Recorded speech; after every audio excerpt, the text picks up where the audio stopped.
My name's Dave DeBoe, founder of MoneyPartnerFormula.com, and this show is built for everyday real estate investors who are actively doing deals and looking to scale using other people's money. So if you're an active real estate investor and you want to get featured on this show to talk about your own real estate and capital raising experiences, then just go to daveinterviewyou.com. Now let's get rolling with this episode, and remember to subscribe for daily interview content. Hey folks, welcome back. Today we've got John Wei zooming in from just outside of San Francisco, California.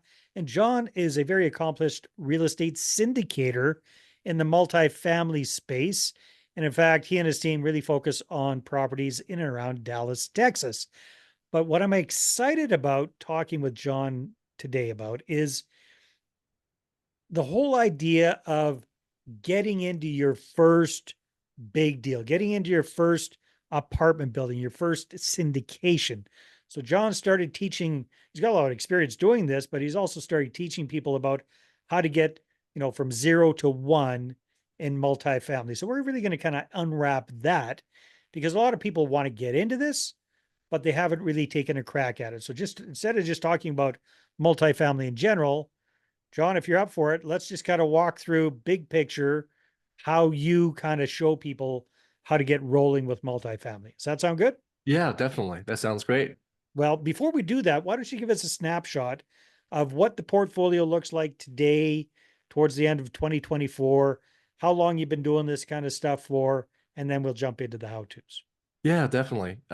So currently our team owns and manages about at the end of this year, it'll be about 800 units Nice. in Dallas proper, actually. Mhm. So we prefer to buy within the Dallas proper area. So you're not even Fort Worth, you're just Dallas. Um, Are you- Fort Worth we consider, but right now mostly in Dallas proper. Nice. All Yeah. right. Very Yeah. good. Um, and let's see. And how long you been doing it for? Oh, that's a good question. Thank you. Yeah. I've been doing it for about 5, 6 years. Nice. A Very little bit longer, actually, if you consider the 2 years that I've been doing it myself. So I wasn't a syndicator initially, but I sort of started syndicating multifamily deals about 5, 6 years ago. Okay, very, very cool. All right. So John, you've gone through the cycle of some projects. You've seen the good, you've seen the bad, you've seen the ugly, the pros and cons of multifamily syndications. Yes. So if somebody's thinking about getting into this, I mean, Yes. obviously in 15 minutes we can't explain the whole thing, but Sure. big Yeah. broad strokes, what should they be considering first of all? Like what success factors have you seen in people that go from 0 to their first syndication? I would say my number one thing is learn the business, either through coaching or through some sort of a foundational educational program that can get you that can get whoever is interested educated because Okay, there's so much to the business that yeah. I get it. So yeah, education's huge. Yes. Let's say we're kind of educating people about the steps of getting into syndicating. Yeah. So yeah, I definitely want coaching or education. Don't try to YouTube it on your own. Yeah, yeah, Uh, yeah. one thing I have seen some people do, John, and Yeah. love your input here. Some people have started off as a limited partner in a deal to kind of get a gist for it and see things from a limited partner perspective and to kind of get their feet wet Yes. and learn a little bit from the inside out. What are your thoughts about starting off that way as well? I think that's a great idea. However, when you are investing your hard-earned money, whether it be 50,000 or 100,000, that's your first investment in a multifamily deal, you will want to also do some research on who you're investing with because you Yep. don't want to just be investing with somebody that posts a deal on Instagram, or Facebook, because then you don't know the track record, you don't know the history of the sponsor. So definitely have to do some research before kind of even becoming an investor. Got it. No, that makes a lot of sense. All right. So let's say people agree with that. When you're showing people how to get involved as a syndicator or as a what are you showing people how to do? Become a syndicator, become a sponsor, become part of a GP team, do the whole thing Yes. themselves? What are you typically kind of showing people? Yeah, definitely. So, uh, essentially, I teach people how to first of all, become an investor of the business, and also to learn the A to Z of multifamily investing and operating, and then syndicating. Hmm. So it's really different parts of the business, but learning how everything works behind the scenes as an investor is really important because I feel like if you don't know that, you're not really an educated investor. Yeah, of course not. Yeah, Okay, so giving people a big, broad education around how everything works, not that they're necessarily going to be responsible for all of that. sure. So are you kind of encouraging people to join a team of other people as a co-GP in a deal? Or what are the usual ways that people get started? Yeah, definitely. So I try to for every single person, every one of us is different. Hmm. So we all have come from different backgrounds and skill sets. So what I try to do with every single student is I try to identify what their specific skill set is, Hmm. whether it be in sales, whether it be in marketing, whether it be in operations, project management, uh, or just relationships in general. So identifying that skill set is really important because within the multifamily business, each of these skill set can become can take up a specific role Mm, within the business.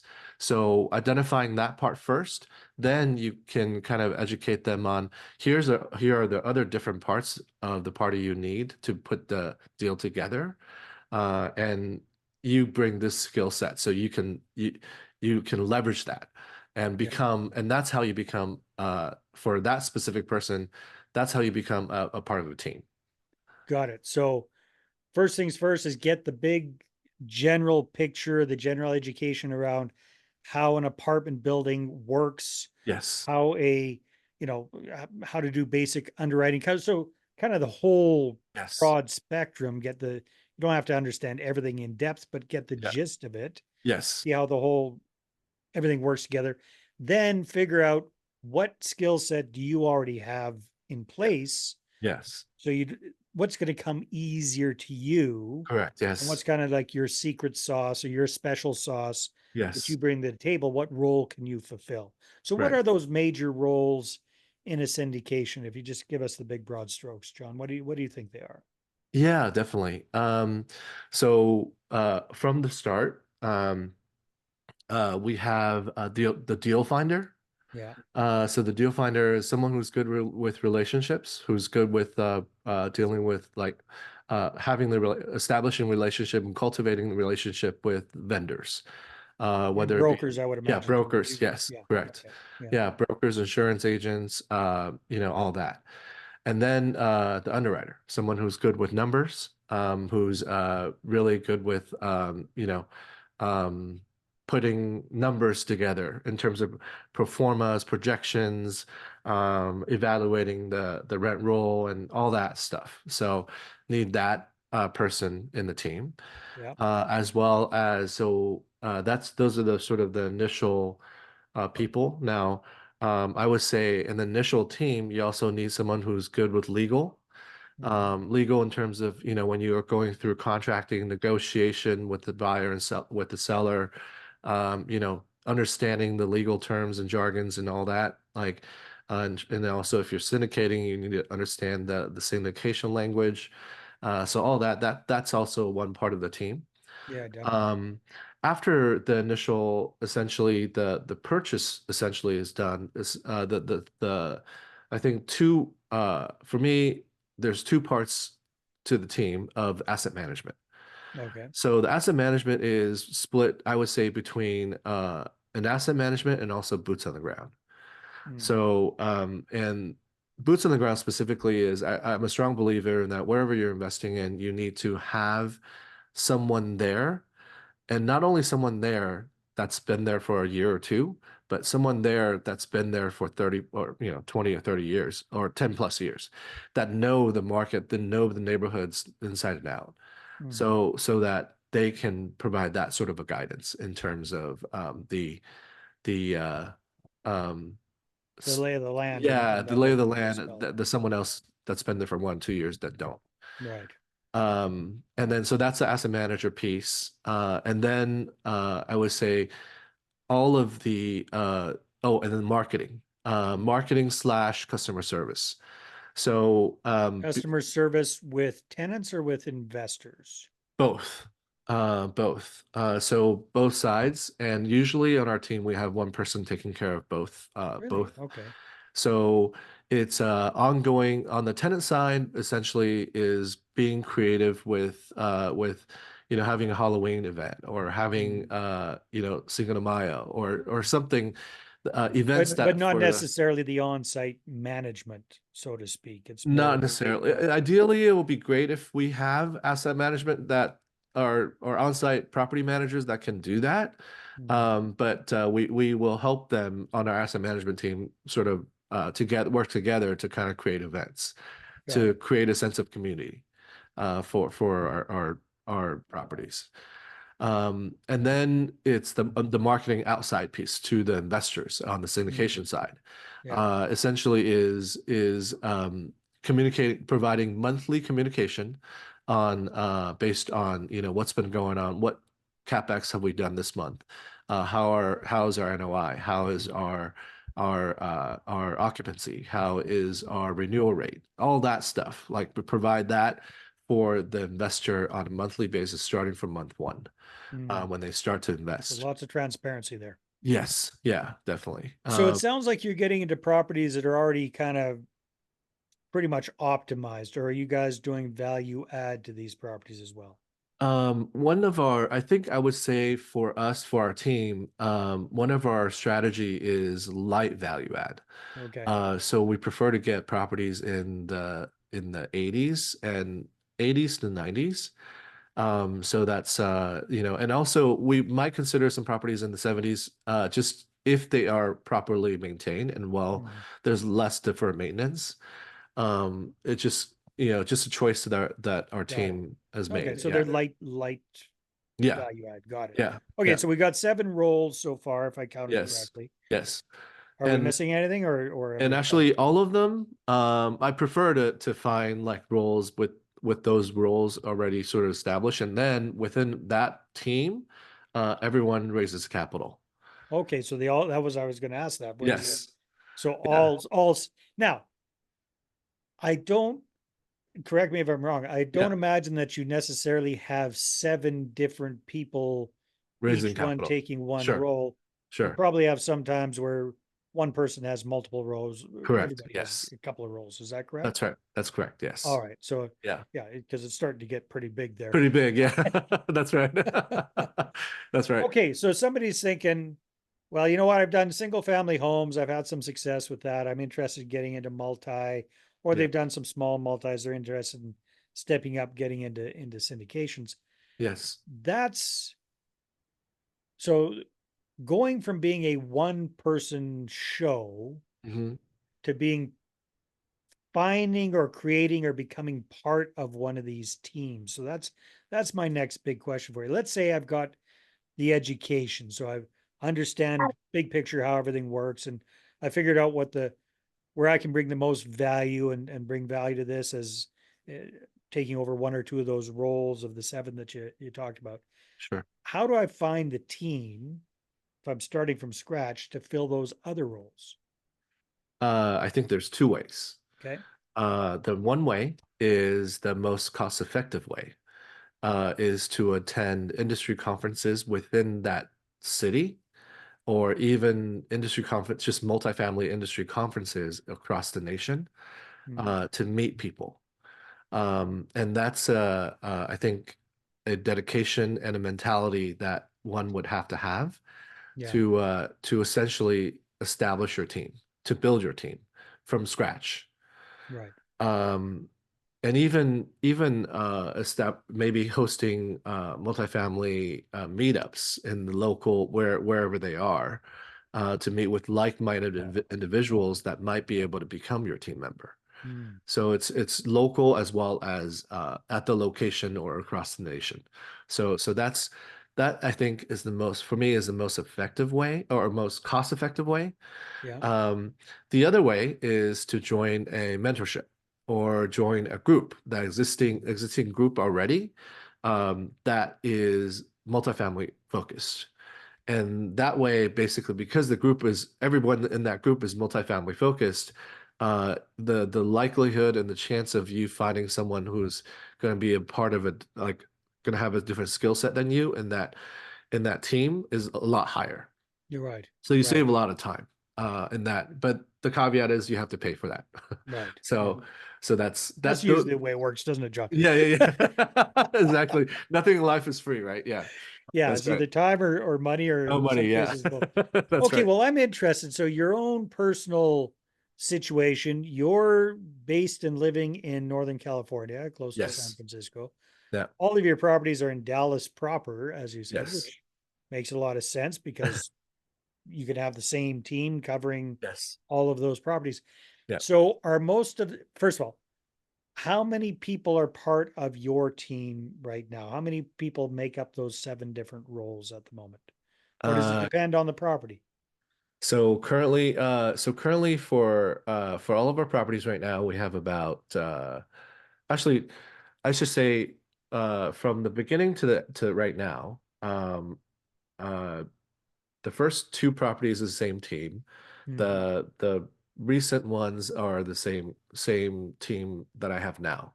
Got it. So you start So out with one team yeah, and then that modified, you might have a few of those yes, people, but some other people.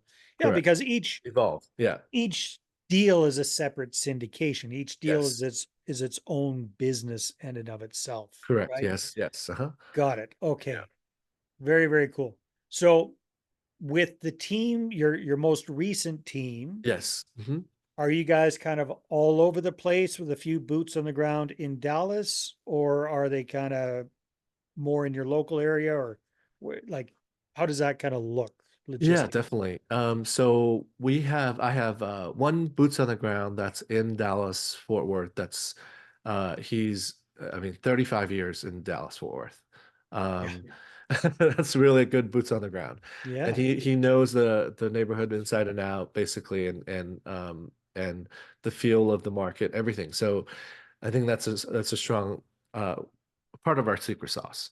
And Mhm. then we have another our sort of chief operating officer essentially for our team that he lives in Dallas Fort Worth now, but he used to be in San Francisco.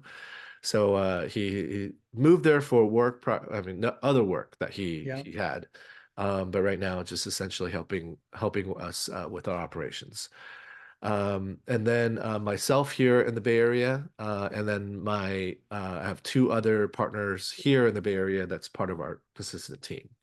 Cool. So a lot of people local to you or that have gone to where you've got the properties, and then one Yes. boots on the ground guy who's been there forever.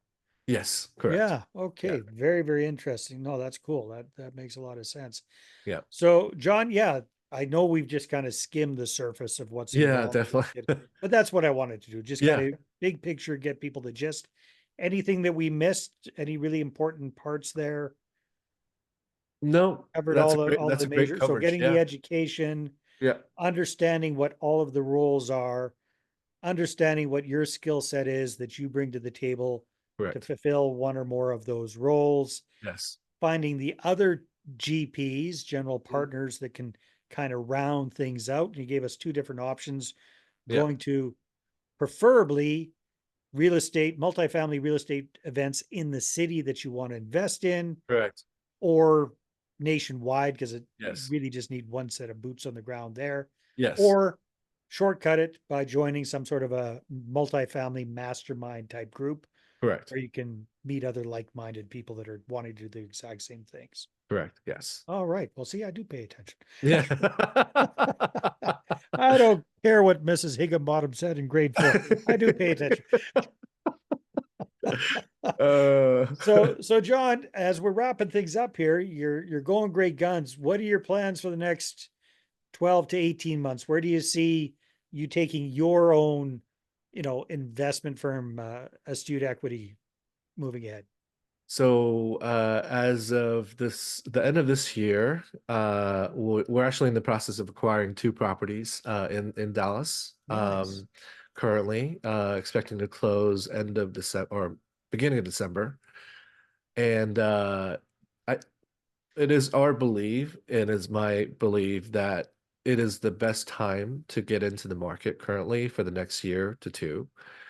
And I think this is prime time and this is game time. And so for us, the next year, we want to acquire at least two multifamily properties Yeah. in the Dallas proper or Dallas Fort Worth area, and within our buy box. And so that's sort of the goal Mhm. for Astute Equity. Well, that sounds great. What is your buy box? What does that look like? Yeah, 19, so it's actually a very specific, sometimes it's too specific. Well, So 1980s product, pitched roofs, individual HVAC, individual water heaters, um, and then garden style. And also this point is really important. So we are very picky on our location, in terms of the city and part of the city. So we love I don't know if we can say this, but like we love Hispanic neighborhoods. mhm, So that's what we try to focus on. mhm. And let's see what else. And then not like I think we covered this in a prior in our conversation. It's light value add, Yeah. meaning that the property can't be too worn down, Mhm. where there's going to be a heavy lift that we need to do. So it's light value add. And that is that is pretty much it. Mhm. Yeah, that's our buy box. Very specific, very cool. Yeah. And if you don't mind sharing, why have you guys laser focused in on that kind of a property? What does that Um, provide you and your investors that you like so much? Yeah, definitely. So why the that specific buy box is because if you buy properties which we have, in the 60s or 70s, you get a lot of ongoing deferred maintenance that comes up, then that's pretty costly, especially with cast iron piping. Back in the days that when it was built, you get a lot of deferred maintenance and trying to, and especially they're built on slabs, so you have to go down Right, right. within the unit potentially sometimes, and that's a lot of trouble, maintaining.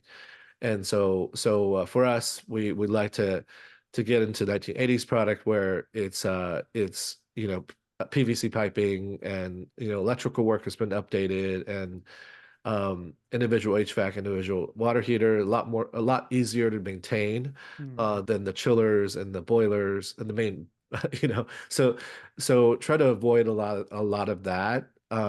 Has enabled us to sort of focus more. I mean, acquire, but manage and improve, but also being able to acquire more. Yeah, It's that's the reason why that buy box. that makes a lot of sense. Well, thanks for sharing that, John. Yeah, Well, this has been great. Thanks for kind of letting us peek behind the curtain on what your process is and what you show people how to do and what you're up to in your own real estate investing business.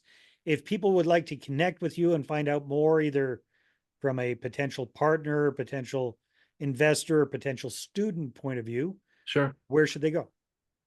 So my website, it's www.astuteequity.com. Astute Equity with one E. So ASTUTEQUITY.com. Good point. Awesome. Well, thank you very much for being on the show. Thank you for having me. Really appreciate it. Thank you so much. All right, everybody, take care. We'll see you on the next one.